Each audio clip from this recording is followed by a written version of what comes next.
Sebelum lanjut nonton video ini, jika kalian suka dengan channel Pegawai Jalanan, silahkan kalian support kami dengan cara subscribe dan klik tanda loncengnya. Silahkan gunakan headset Anda untuk mendapatkan kualitas suara yang jernih. Selamat menonton.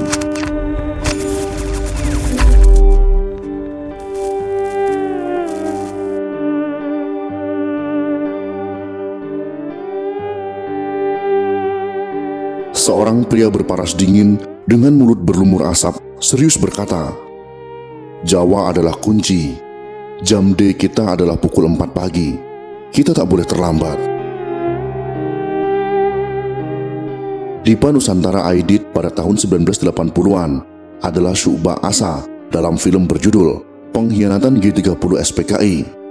Melalui film itu, Syu'bah berhasil menciptakan bayang-bayang di pikiran masyarakat tentang sosok Aidit, lelaki jahat penuh muslihat, haus kekuasaan, dan dengan dingin memerintahkan pembunuhan para jenderal.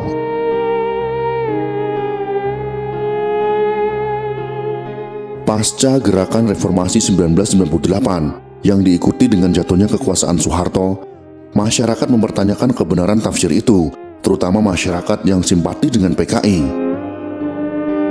Akhirnya mereka melakukan berbagai studi tentang gerakan kiri di Indonesia bermunculan, tak terkecuali tentang Aidit, Nyoto, dan Syam Kamaruzaman, yang coba ditelusuri majalah Tempo yang kemudian dibukukan.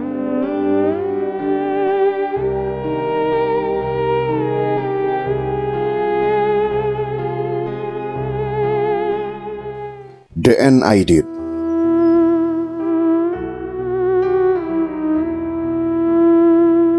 Masa kecil dan muda Aidit tidaklah semengerikan yang digambarkan Orde Baru. Dia lahir di Belitung, Sumatera Selatan pada tanggal 30 Juli tahun 1923 dengan nama Ahmad Aidit, dari keluarga terpandang dan berada. Ahmad dikenang sebagai sosok abang yang pelindung. Di kampung, Ahmad muda dikenal pandai bergaul dan jago berenang. Pun seperti kebanyakan pemuda Belitung seusianya, dia rajin mengaji. Ahmad bahkan dikenal sebagai tukang azan. Garis politik Ahmad terbentuk sejak dia rajin bergaul dengan buruh-buruh perusahaan timah milik Belanda yang letaknya sekitar 2 km dari tempat tinggalnya. Tapi karir politiknya baru dimulai saat ia bergabung dengan Persatuan Timur Muda, sebuah perkumpulan pemuda yang dimotori oleh Gerakan Rakyat Indonesia atau Gerindo di bawah pimpinan Amir Syarifuddin dan Dr. Adenan Kapaugani. Kecerdasan dan keluasan Ahmad segera membawanya menjadi ketua umum Pertimu. Di saat aktivitas politiknya menanjak cepat, itulah Ahmad Aidit mengganti nama depannya menjadi Dipa Nusantara Aidit. Menjelang proklamasi, Aidit tergabung dalam kelompok pemuda Asrama Mahasiswa Menteng 31. Terlibat dalam aksi heroik penculikan Soekarno-Hatta di Rangas Dengklok. Semangat revolusi Aidit membuncah ketika Musso datang dari Rusia. Baginya, kehadiran Musso menjanjikan aksi, bukan sekedar angan revolusi. Selang waktu sebulan setelah Aidit menerima jabatan koordinator seksi perburuhan partai, pecah peristiwa Madiun 1948. Aidit pun buron. Kabar tersiar dia kabur ke Vietnam Utara. Ada pula yang mengatakan dia hanya mondar-mandir Jakarta Medan. 2 tahun kemudian Aidit muncul lagi. Bersama Nyoto dan Lukman, dia mengkonsolidasikan kekuatan partai yang sempat limbung dan terpecah-pecah. Dalam waktu singkat, Trisula ini berhasil mengembalikan kebesaran partai. Pada tahun 1954, Aidit mengambil alih kepemimpinan partai dari kelompok tua Alimin dan Tan Lingji, serta membawa PKI menjadi partai terbesar keempat dalam pemilu tahun 1955. Aidit bercita-cita menjadikan Indonesia negara komunis. Dia punya teori sendiri tentang revolusi. Baginya revolusi bisa berhasil jika disokong setidaknya 30% kekuatan tentara. Tapi teorinya ternyata meleset. Gerakan 30 September tahun 1965 yang dia rencanakan gagal total. Aidit tutup buku dengan cara tragis, ditangkap dan dieksekusi di Boyolali, Jawa Tengah.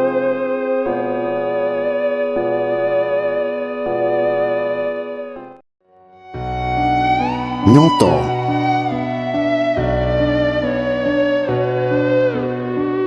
Nyoto berbeda dengan kebanyakan orang komunis pada umumnya. Penampilannya necis, jiwa seninya cenderung melankolis. Meski akrab dengan pemikiran Marxis dan Leninis, Nyoto tak menganggap kapitalis harus selalu dimusuhi. Dia belajar politik secara sembunyi-sembunyi, keluarganya nyaris tak mengetahuinya. Petualangan politik Nyoto dimulai ketika terlibat dalam perebutan senjata Jepang di Surabaya, Bangil, dan Jember. Sampai suatu hari muncul berita, Nyoto menjadi anggota Komite Nasional Indonesia Pusat atau KNIP di Yogyakarta sebagai wakil ketua PKI Banyuwangi. Nyoto berkenalan dengan Aidit dan Lukman di Yogyakarta. Kesamaan ideologi membuat ketiganya cepat akrab. Nyoto menjabat wakil sekjen 2 lalu wakil ketua 2 sisi PKI. Dalam prahara 30 September tahun 1965, banyak orang tak percaya keterlibatan Nyoto. John Rusa dalam dalih pembunuhan massal menulis, dalam semua diskusi, kawan Nyoto dengan sadar tidak diikutsertakan oleh kawan Aidit dengan pertimbangan ideologis. Aidit menganggap Nyoto lebih Soekarnois ketimbang komunis. Sementara wartawan senior Yusuf Ishak menganggap ketidaksenangan Aidit terhadap Nyoto karena Nyoto yang telah beristri memiliki kekasih seorang perempuan asal Rusia. Bagi Aidit, perbuatan Nyoto tak etis dan mengganggu citra partai. Yusuf Ishak menambahkan, sejak tahun 1964, Nyoto sudah diberhentikan dari semua jabatan fungsional di partai. Dalam wawancara dengan Asahi Shimbun pada tanggal 2 Desember tahun 1965, Nyoto mempertanyakan dasar logika gerakan itu. Apakah premis Letkol Untung tentang adanya Dewan Jenderal membenarkan adanya suatu Kopje Etat? Di mata anak-anaknya, Nyoto dikenal sebagai sosok ayah penyayang. Di waktu senggang, Nyoto kerap mengajak keluarganya berlibur naik tram atau bervakansi ke pantai. Kebahagiaan keluarga ini sirna pasca peristiwa 1965. Nyoto jadi pelarian. Kabar tersiar dia ditangkap tentara dan kemudian dieksekusi mati. Sayang, keluarga Nyoto tak pernah tahu jasad atau makamnya. Syam Kamaruzaman. Tokoh PKI lain yang kerap disangkut pautkan dalam peristiwa 1965 adalah Syam Kamaruzaman. Syam lelaki misterius asal Tuban, Jawa Timur.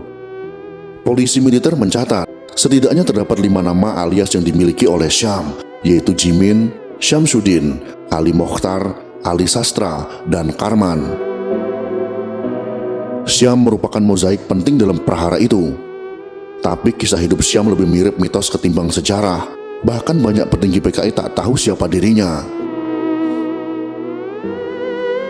Aidit mengenal Syam ketika keduanya aktif di Serikat Buruh Kapal Pelabuhan di Tanjung Priok pada tahun 1949. Ketika pada tahun 1964, istri Syam meninggal akibat tifus, Aidit semakin dekat dengan Syam. Dia meminta Syam mengetuai sebuah organisasi rahasia PKI yang disebut Biro Khusus PKI. Tugas Biro Khusus mempengaruhi dan mengurus kelompok tentara yang berhaluan kiri. Dalam operasi G30S, Aidit kurang korektif dengan laporan Syam yang kurang akurat. 1 batalion pasukan gerak cepat TNI Angkatan Udara yang direncanakan datang tak pernah muncul. Pasukan tank dan panser yang diharapkan datang dari Bandung pun tak pernah ada. Dan Bung Karno yang digadang-gadang sebagai dalil aksi juga menolak untuk menyetujuinya. Operasi itu dapat dilumpuhkan hanya dalam hitungan jam. Kurang lebih sekitar 2 tahun Syam menjadi pelarian dengan melakukan penyamaran dari satu kota ke kota lainnya.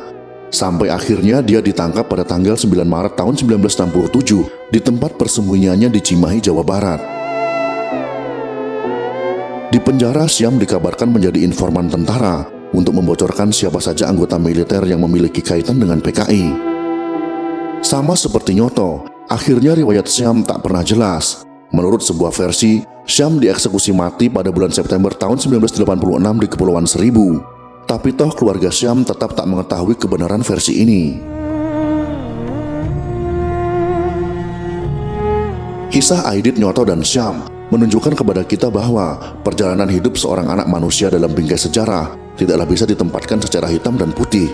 Dan terlepas dari segala misteri serta kontroversi yang menyelimuti ketiganya, agaknya tokoh-tokoh kiri ini memiliki jalan takdir yang sama dengan sebuah ungkapan, revolusi memakan anaknya sendiri.